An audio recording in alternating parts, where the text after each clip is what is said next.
সামান্য একটু ক্ষমার জন্য তোর আদরের ভাই চাকরি হারিয়ে ফেলবে, বড়লোক শ্বশুরকে হারিয়ে ফেলবে। না না না মাধবী, তোর ভাইয়ের এত বড় ক্ষতি করিস না। পায়ে ধর, পায়ে ধর ওর। দাঁড়ান দাঁড়ান চৌধুরী মশাই, দাঁড়ান। আপনার পরিকল্পনার কি বাস্তব রূপ আমি দিই সেটা নিজের চোখেই দেখে যান। সুমন, তোমার এত বড় সাহস যে তুমি আমার মেয়ের গায়ে হাত তোলো? সেটা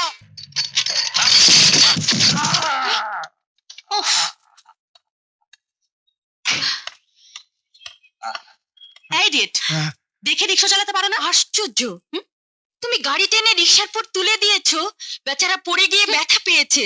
কোথায় তাকে সমবেদনা জানাবে তা না করে উল্টো। আমি ঠিকই করেছি, দেখছেন না আমার গাড়িতে দাগ পড়ে গেছে। তুমি দেখছো না এই গরিব লোকটার কপাল কেটে রক্ত বেরোচ্ছে? রক্ত বেরিয়েছে?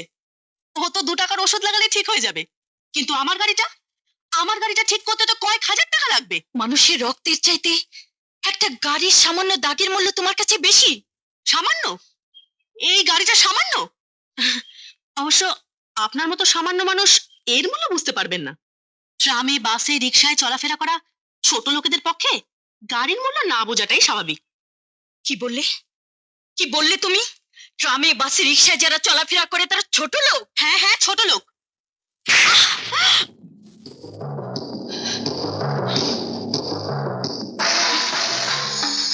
ঠিক করেছেন দিদি, এটাই ওদের মতো বড় লোকের শাস্তি। এই যে ম্যাম সাহেব, রাস্তা চলাফেরা করলে সবকিছু দেখে চলাফেরা করবেন। বড় লোকের অভদ্র মেয়ে, আজকের কথাটা মনে রেখো। দেখ না দিমাগ কত। কি ব্যাপার ম্যাডাম, মেজাজটা ভালো নেই বলে মনে হচ্ছে? আর বলো না, একজন মহিলা আজ কতগুলো ছোট লোকের সামনে আমাকে অপমান করেছে। প্লিজ জুলি, আজকের দিনটা অন্তত মেজাজটা ঠান্ডা রাখো। দিদির সঙ্গে দেখা করতে যাবে না? না সুমন, ড্যাডি বলেছে আমাকে সঙ্গে নিয়ে ড্যাডি নিজেই যাবে বিয়ের কথা পাকা করতে। আমার আবার আপত্তি কি? মেয়ের খুশিতেই আমার খুশি। হ্যাঁ, তাহলে এই 12 তারিখে বিয়ের দিন ঠিক রইলো। হ্যাঁ, আমার একটা কথা ছিল জানেন। হ্যাঁ বলুন। বুঝতেই পারছেন যে সুমনকে কি বিশাল একটা দায়িত্ব সামলাতে হবে। বলতে গেলে প্রায় 24 ঘন্টাই ওকে ওখানে থাকতে হতে পারে। তাছাড়া আমার জুলিও ছেলেবেলা থেকে যেভাবে মানুষ হয়েছে, তাতে করে এখানে থাকাটা ওর পক্ষে খুব কষ্টকর হবে। তাই আমি চাইছিলাম যে বিয়ের পর ওরা আমার ওখানেই থাকবে। অসম্ভব। এটা কি ধরনের কথা বলছেন আপনি? দেখুন, আমার অপরাধ নেবেন না। আমার ভাইয়ের বিয়ের কথা বলতে বসেছি আমরা, বিক্রি করা বা ঘর জামাই রাখার কথা বলতে নয়। আমি গরিব মানুষ, তবু যত কষ্টই হোক আমার ছেলের বউকে এখানেই রাখতে পারবো আমি। আপনি পারবেন, কিন্তু আমি পারবো না। তাহলে আর কথা বাড়ানোর কোনো অর্থই হয় না। এখন সুমন আর জুলি ডিসিশন নিয়ে ওরা কি করবে।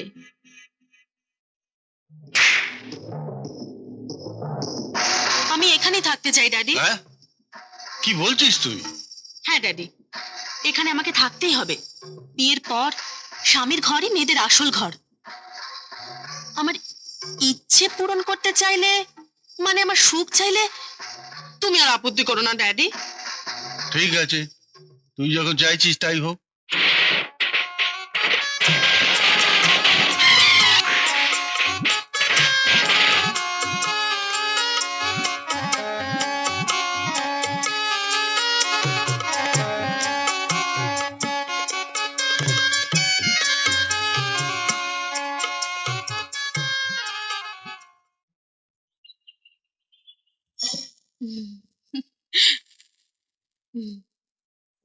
বৌদি, সরি। পিঠে দিদি বানিয়েছে আমার জন্য? কিন্তু তোর জন্য নয়, বৌদির জন্য। চোপ, মারবো একটা চাটি। দে বলছি। কি করছো? এই মাত্র তুমি ব্রেকফাস্ট করলে? আরে রাখো তোমার ব্রেকফাস্ট, দিদির হাতে তৈরি পিঠে ভরা পেটেও খিদে পেয়ে যায়। খেয়ে দেখো। আসি রে, চললাম। কি বৌদি, নিজে খাবে না খাইয়ে দেব? না না, এগুলো নিয়ে যাও। এসব আজে বাজে খাবার আমি খাই না। আজে বাজে কি বলছো বৌদি? দিদি কত যত্ন করে বানিয়েছে। তুমি দেখলে না ছোটদা কিরকম ঝাঁপিয়ে পড়লো। আচ্ছা আচ্ছা, ভালো না লাগলে খেও না, কিন্তু একটা মুখে দিয়ে দেখবে তো। উফ, কেন আমাকে অসুস্থ বানাতে চাইছো? এসব গ্রাম্য খাবার আমার একেবারে পছন্দ নয়। গ্রাম্য খাবার? তা কোন খাবারটা গ্রাম্য নয় বৌদি? ধান, চাল, শাক, সবজি সবকিছু তো গ্রাম থেকেই আসে। শহরের মিল ফ্যাক্টরিতে তো এসবের জন্ম হয় না। মিল ফ্যাক্টরি ইন্ডাস্ট্রি গড়বার ক্ষমতা যাদের নেই, এসব ফাপা বুলি তাদের কাছে একমাত্র সান্ত্বনা। বেশ তো, খেয়ে দেখো তোমাদের কোনো মিল ইন্ডাস্ট্রি এরকম পিঠে বানাতে পারে কিনা। কি হলো দেখো। উফ, বলছি আমি এসব খাই না।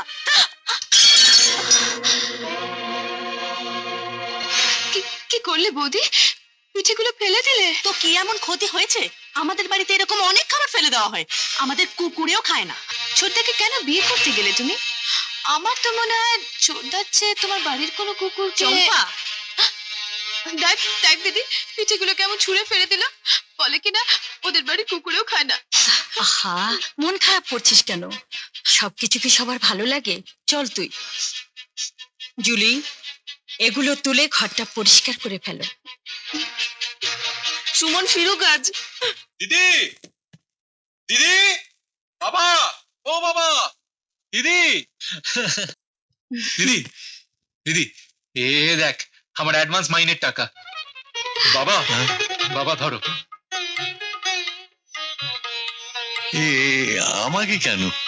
বাহ, তুমি তো বাড়ির কর্তা, হয় তোমার হাতে দেবো নয় দিদির হাতে। না না, দিদি কি দে, ওই তো সব করে, দিদির হাতই দে। ঠিক আছে, এই নে দিদি। আচ্ছা দিদি, তোর রেজিগনেশন লেটারটা পাঠিয়ে দিয়েছিস তো? হ্যাঁ, কিন্তু আর কোনো কিন্তু নয়। এরপর তুই যদি চাকরির কথা ভাবিস বা চাকরি করতে যাস, তাহলে কিন্তু তোর সাথে আমার ঝগড়া হয়ে যাবে। হ্যাঁ, আচ্ছা দিদি, তোকেই যদি চাকরি করে সংসার টানতে হয়, তাহলে আমাকে মানুষ করেছিস কিসের জন্য? হ্যাঁ, এই দিদি, খুব খিদে পেয়েছে রে, একটু খেতে দিবি? হ্যাঁ, এক্ষুনি দিচ্ছি, তুই হাত মুখ ধুয়ে আয়। হ্যাঁ। চলো বাবা। বুঝলে, দিদির হাতে উপার্জনের প্রথম টাকাটা তুলে দিলাম। ভালো করেছো, দেখে খুব খুশি লাগছিল। না, তুমি ওখানে গেলে না দেখে ভাবছিলাম। না না, ভাববার কিচ্ছু নেই। কোমরে একটু ব্যথা হয়েছিল, তাই হাঁটতে ইচ্ছে করছিল না। ব্যথা কেন? ও কিছু না, কাজ করার অভ্যাস নেই তো, ধীরে ধীরে ঠিক হয়ে যাবে। কি কাজ? ঘরটা ঝাড়ু দেওয়া, মোছা। মানে পড়ে গিয়েছিলাম তো, চম্পা ফেলে দিয়েছিল। চম্পিটা দারুণ পাজি। বিয়ের আগে আমার পেছনে লাগতো, এখন তোমার পেছনে লাগছে। তা তুমি ওর কেমন বৌদি? হ্যাঁ, ওর ঘাটটা ধরে ওকে দিয়ে সাফ করে নিতে পারলে না? দিদি তো হুকুম দিলেন আমাকে সব সাফ করতে হবে। দিদি বলেছে? খবরদার, এই নিয়ে কিন্তু দিদির সাথে একটা কথা বলবে না। দিদি গুরুজন, বলতেই তো পারেন। এই দিদি, আসছি। কি রে? আমি অফিসে চললাম, তুই বাবাকে বলে দিস। যা বলবো। আসি, টাটা। বাই। জুলি, হ্যাঁ? তোমাকে একটা কথা বলবো। বলুন। তুমি বড় লোকের মেয়ে, মেয়ে হিসেবে যা মানায় বউ হিসেবে তা মানায় না, বিশেষ করে আমাদের মতো সমাজের সাধারণ পরিবারের বউ হিসাবে। তাই বলছি, এই ধরনের পোশাক আর পরো না। আপনি ঠিকই বলেছেন দিদি, আমার ভুল হয়ে গেছে। আর কোনোদিন এসব পরবো না। আপনি আমায় ক্ষমা করে দেবেন। আমি আমি এই ধরনের সমস্ত পোশাক পুড়িয়ে ফেলবো।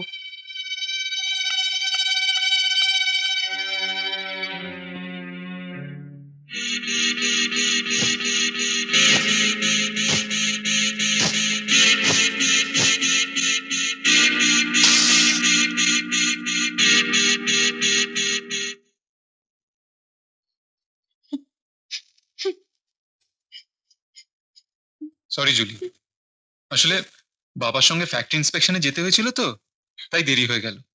আর আমাদের বাসায় তো ফোন নেই, তাই তোমায় জানাতে পারিনি। আমি দেরি করেছি বলে তুমি রাগ করেছো?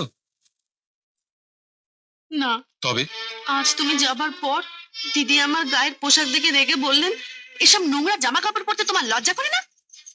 আমি বললাম, এসব আমি ছোটবেলা থেকেই পরে আসছি। দিদি বললেন, এখন আর তুমি সেই ছোট্টটি নাও, এ বাড়িতে এসব চলবে না, এ ধরনের সমস্ত পোশাক আমাকে দাও। হ্যাঁ? আমার সবগুলো পোশাক নিয়ে দিদি আগুন দিয়ে পুড়িয়ে দিয়েছে। কি বলছো তুমি? দিদি আমাকে বললেই তো আমি ওসব পরতাম না। দিদি এমন কাজ করতে পারলো? তো তুমি বসো, আমি দেখছি। এই দিদি, শোনো, আমার মাথার দিব্যি রইল, তুমি দিদিকে কিচ্ছু বলবে না। আমি চাই না এসব সামান্য ব্যাপার নিয়ে তোমার মায়ের মতো দিদির সাথে তুমি বেয়াদবি করো। সত্যি জুলি, তোমার মতো মেয়ে হয় না। বৌমা মেয়েটা খুব ভালো না রে মা? হ্যাঁ বাবা, খুব ভালো। অনেক মেয়ে দেখেছি স্বামীর উপার্জনের টাকা স্বামীর বাবা মা ভাই বোন কাউকে ছুঁতেই দেয় না, কিন্তু সুমন কেমন সব টাকা তোর হাতে তুলে দিচ্ছে, বৌমা কিছু বলেই না। হ্যাঁ বাবা, জুলি খুব ভালো মেয়ে। ডাক না একটু মেয়েটাকে, সব সময় ঘরে বসে থাকে, কোথাও বেড়াতে টেড়াতেও তো যায় না, আমার কাছে এসে বসলেও তো একটু পারে। ডাক মেয়েটাকে। ডাকছি। জুলি, জুলি, ডাকছেন দিদি? একটু এখানে এসো, বাবা ডাকছে। আসছি। এসো। এই যে বাবা, জুলি এসেছে। কই বৌমা, কোথায় তুমি? কই বৌমা? কি হলো জুলি, বাবার কাছে যাও। এই তো আমি বাবা, এখানেই আছি। বলুন, কি বলবেন? এ, বলছিলাম কি মা, তুমি তো সব সময় ঘরে বসে থাকো, কোথাও বেড়াতে টেড়াতেও তো যেতে পারো। মা মাধবী, বাবা, বৌমার হাতে কিছু টাকা। থাক বাবা, আমার টাকার জন্য ভাববেন না। 200-500 টাকা হাত পেতে নেবার মতো অভ্যেস আমার নেই। ভিখিরির ঘরে তো মানুষ হয়নি। আমি চাইলেই লক্ষ লক্ষ টাকা পৌঁছে যাবে আমার হাতে, সেই সামর্থ্য আমার বাবার আছে।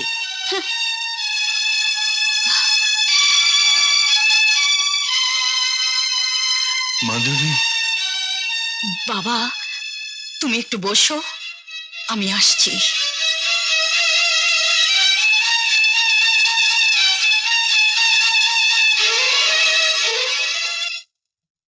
দাঁড়াও জুলি, তোমার কি মনে হয় না বাবার সঙ্গে এরকম ব্যবহার করে তুমি অন্যায় করেছো? আমি তো মিথ্যে কিছু বলিনি। জুলি, সুমন মাইনের টাকাটা আমার হাতে তুলে দেয়, সেটা যদি তোমার অপছন্দ হয় তাহলে সেটা সরাসরি আমাকে বলতে পারতে। কত টাকা মায়না পায় আপনার ভাই? কি করে ভাবলেন ওই কটা টাকার জন্য কথা খরচ করবো আমি? ওর চেয়ে অনেক বেশি টাকা আমি না চেয়ে পেয়েছি সারা জীবন। তাছাড়া যে টাকা আপনার ভাই মাইনে হিসেবে পায়, তাও আমারই বাবার ঘর থেকে আসে। হ্যাঁ আসে, কিন্তু সেটা তার কাজের বিনিময়ে আসে, ভিক্ষা হিসেবে আসে না। আর যাকে তুমি আমার ভাই করে কথা বলছো, সে যে তোমারই স্বামী, তাকে তুমি ভুলে গেছো? কেমন স্ত্রী তুমি, যে নিজের স্বামীকে এইভাবে অপমান করতে পারছো? দিদি, দিদি, সেদিন তুই আমাকে ধমক দিয়ে থামিয়ে দিয়েছিলি। ওর কাছে আমাদের মতো গরিব ঘরের ছেলে চেয়ে ওর পোষা কুকুরের মূল্য অনেক বেশি। তাই তো সেদিন তোকে আমি বলতে চেয়েছিলাম, ছোটদার চেয়ে ওর পোষা কুকুরই ছিল ওর উপযুক্ত পাত্র।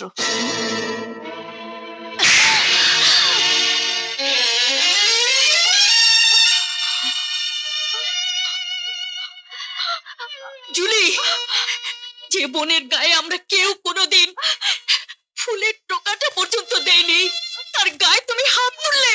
ওর ভাগ্য ভালো যে শুধু হাত তুলেছি, পায়ের জুতো খুলে যাও। থামো, তোমার ভাগ্য ভালো যে তুমি আমার ছোট ভাইয়ের স্ত্রী। অন্য কেউ হলে আমার বাবার সঙ্গে বেয়াদবি করে আমার বোনের গায়ে হাত তুলে আমার সামনে মাথা উঁচু করে দাঁড়িয়ে থাকতে পারতো না। অন্যায়ের জবাব আমি কিভাবে দেই, এত তাড়াতাড়ি তোমার তো সে কথা ভুলে যাওয়া উচিত নয়। তাহলে মারুন, মারুন আমাকে, মারুন, মারতেই হবে আপনাকে, মারুন। কি হয়েছে? হ্যাঁ, কি হয়েছে মা জুলি? হ্যাঁ, আরে বলবি তো কি হয়েছে? এই বস্তির মতো চিৎকার চেঁচামেচি কান্নাকাটি, কি হয়েছে কি? ওকেই জিজ্ঞেস করুন না, আমার বাবাকে অপমান করেছে, আমার বোনের গায়ে হাত তুলেছে।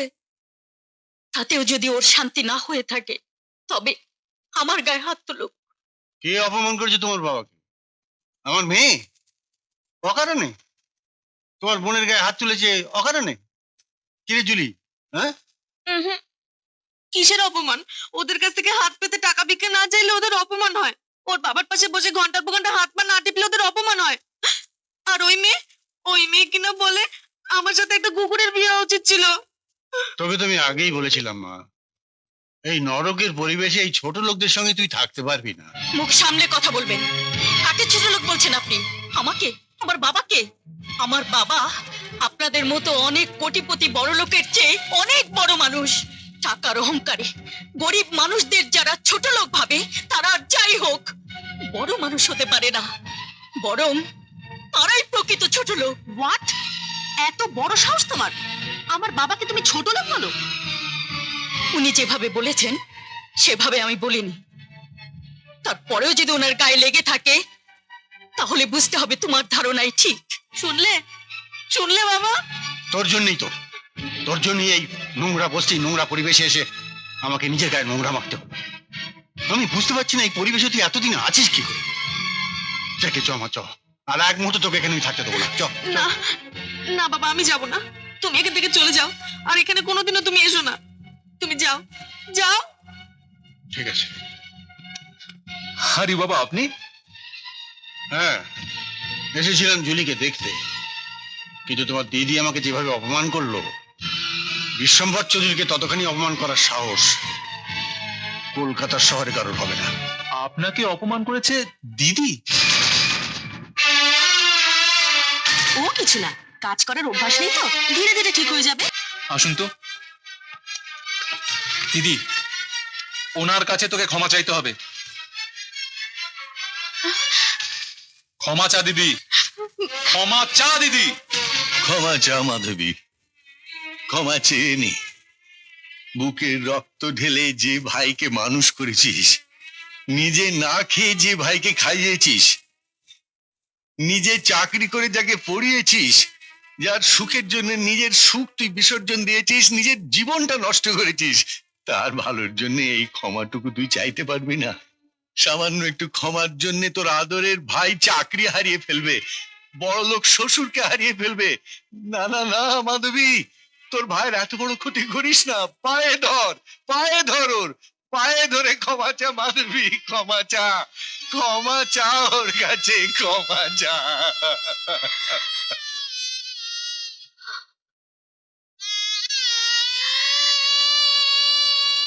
আমার বাবা আপনার পায়ে ধরে ক্ষমা চাইবার আদেশ দিয়েছেন।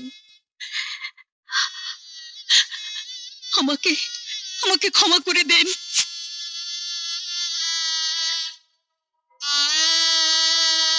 আমি ক্ষমা চেয়েছি সুমন, তোর বড় লোক শ্বশুরের কাছে ক্ষমা চেয়েছি। খুশি হয়েছিস তুই? খুশি হয়েছিস? বাবা আদেশ দিয়েছেন, ক্ষমা চেয়ে নিয়েছি আমি। কিন্তু তুই, তুই কি কি তুই তুই কি মানুষ?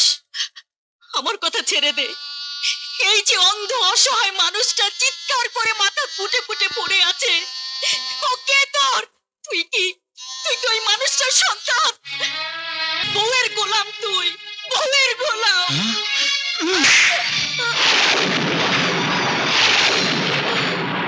এরই নাম প্রতিশোধ। কিসের শব্দ?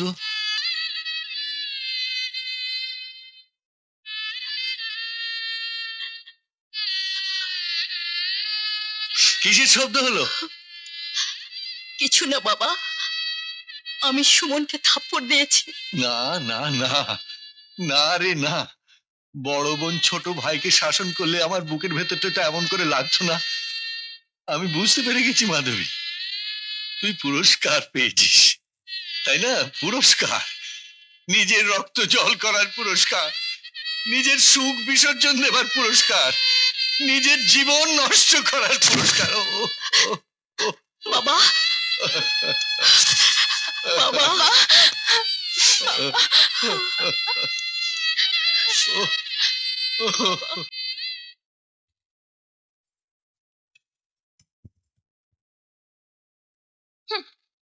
চলো। হ্যাঁ ভগবান, এটা আমি কি করলাম? দিদির গায়ে হাত তুললাম। ছি ছি ছি ছি ছি ছি ছি।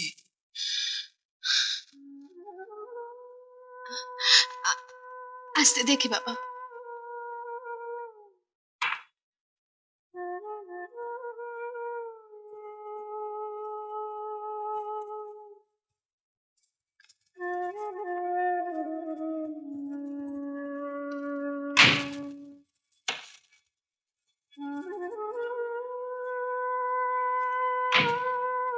এই ভালো হয়েছে মা, এই ভালো হয়েছে। এই শহরে থাকলে আমার নিঃশ্বাস বন্ধ হয়ে যাবে। এই শহর আমার স্বপনকে কেড়ে নিয়েছে, আমার সুমনকে কেড়ে নিয়েছে। এখানে থাকলে তোদেরও হয়তো আমি কোনোদিন হারিয়ে ফেলবো। তার চেয়ে বাবা জগন্নাথের পায়ে বাকি জীবনটা কাটাবো। তোরা আমাকে পুরী নিয়ে চল। হ্যাঁ বাবা, আমরা পুরীতেই যাব। তুমি আর কথা বলো না।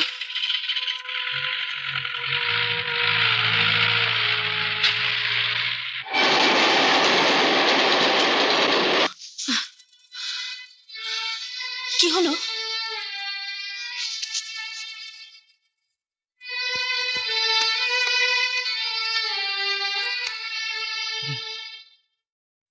দিদি, দিদি, দিদি কথা বল দিদি। দিদি দরজা খোল দিদি। দিদি, হ্যাঁ দিদি।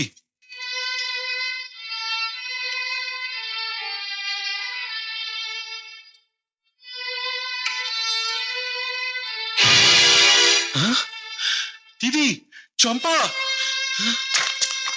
বাবা, বাবা, বাবা।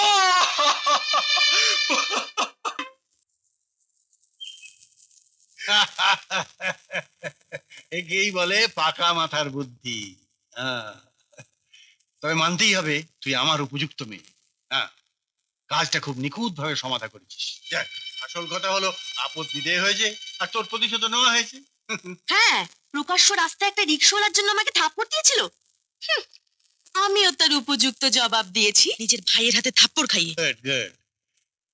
এবারে যেভাবে আমি বললাম সেভাবে সুমনকে কবজা করে তোরা গিয়ে আমার বাড়িতে ওঠ। সুমনের কাছ থেকে আমি এই বাড়িটা কিনে নিয়ে এখানে একটা মাল্টি স্টোরি বিল্ডিং বানাবো।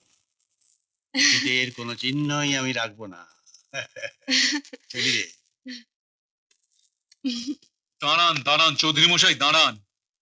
আপনার পরিকল্পনার কি বাস্তব রূপ আমি দিই সেটা নিজের চোখেই দেখে যান।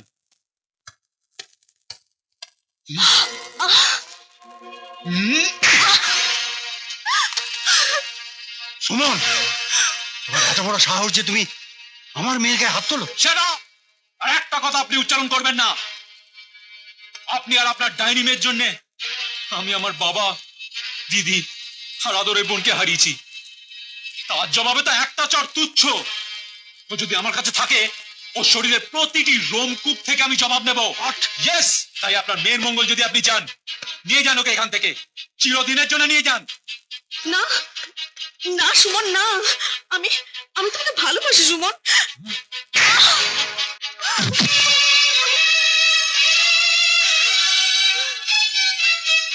ব্লাডি রোগ, আমার মেয়ে রক্ত ঝরিয়েছো তুমি। বাইরের ওটুকু রক্ত দেখে আপনি চিৎকার করছেন, আর আমার ভিতরটা যে রক্তে ভেসে যাচ্ছে সেটা আপনি দেখতে পাচ্ছেন না। জানি আপনার মতো টাকার লোভে অন্য মানুষের পক্ষে তা দেখা সম্ভব নয়, কিন্তু যদি দেখতে পেতেন তাহলে চুলের ওটুকু আঘাত থেকে আপনি চিৎকার না করে আপনাকে যে অক্ষত রেখেছি তার জন্য 1000 বার আপনি ভগবানের নাম নিতেন। কি তুমি আমার গায়ে হাত তুলতে চাও? চাই না বলেই ওকে নিয়ে বেরিয়ে যেতে বলছি। বেরিয়ে যান, বেরিয়ে যান। যাচ্ছি, তবে তোমার সঙ্গে আমার আবার দেখা হবে, কিন্তু এখানে নয়, কোর্টে। ইয়েস, আয়।